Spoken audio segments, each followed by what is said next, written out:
বন্ধুরা, আজকে আমি চানার ডালের ধোকা রান্না করব। তার জন্য লাগবে চানার ডাল, টমেটো, জিরা বাটা, আদা বাটা, মরিচ বাটা, কাজু, কিশমিশ, এলাচি, দারচিনি আর হলো নারকেল।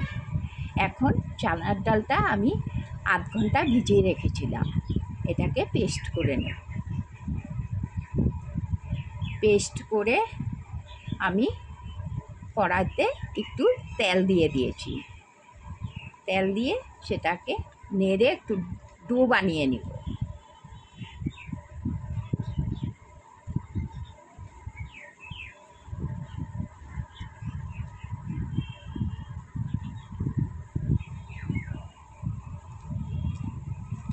আমার ডো বানানো হয়ে গেছে।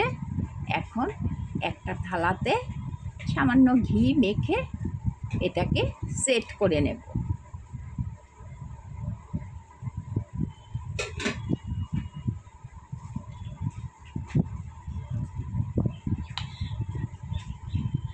ভালো করে হাত দিয়ে ঘিটা মাখিয়ে নিচ্ছি।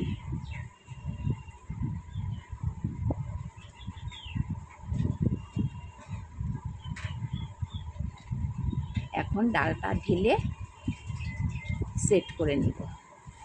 হাত দিয়ে ভালো করে থাপ থাপ করে সেট করে নিচ্ছি।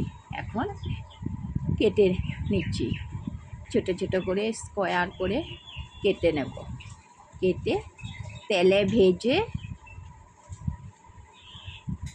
নিব।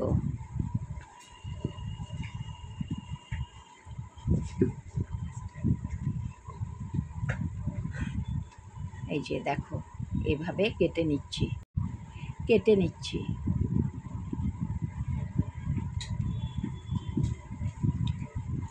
কাটা হয়ে গেছে। এই যে দেখো, এইভাবে কাটবে। বেশি পাতলাও না, বেশি মোটাও না।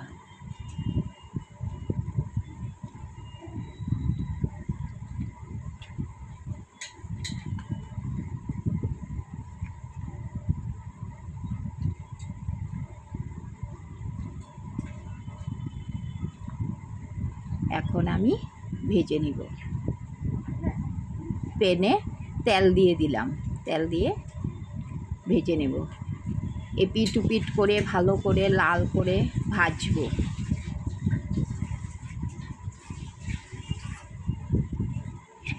এই তো দেখো, কি সুন্দর লাল লাল ভাজা হয়ে গেছে।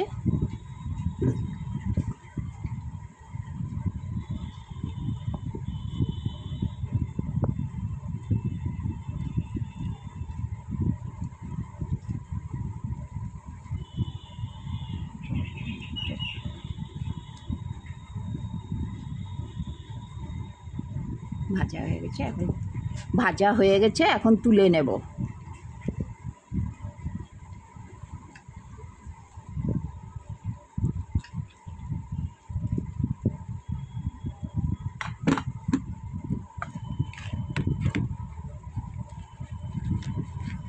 এখন রসা বানাবো।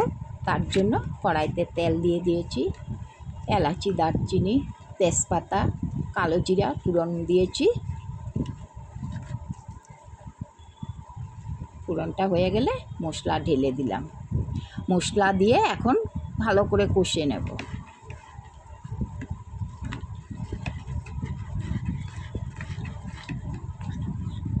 ওই জিরা, আদা, মরিচ, কাজু বাদাম, চারমগজ এসব। এখন নুন হলুদ দিয়ে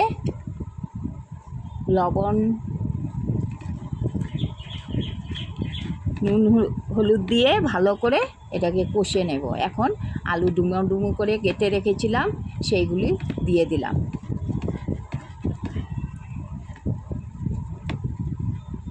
হয়ে গেছে। এখন জল দিয়ে দিয়েছি। জলটা ফুটতে দেব।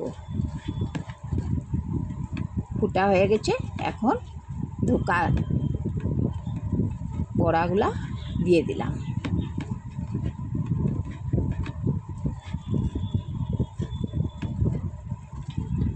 এই যে দেখো কেমন হয়েছে।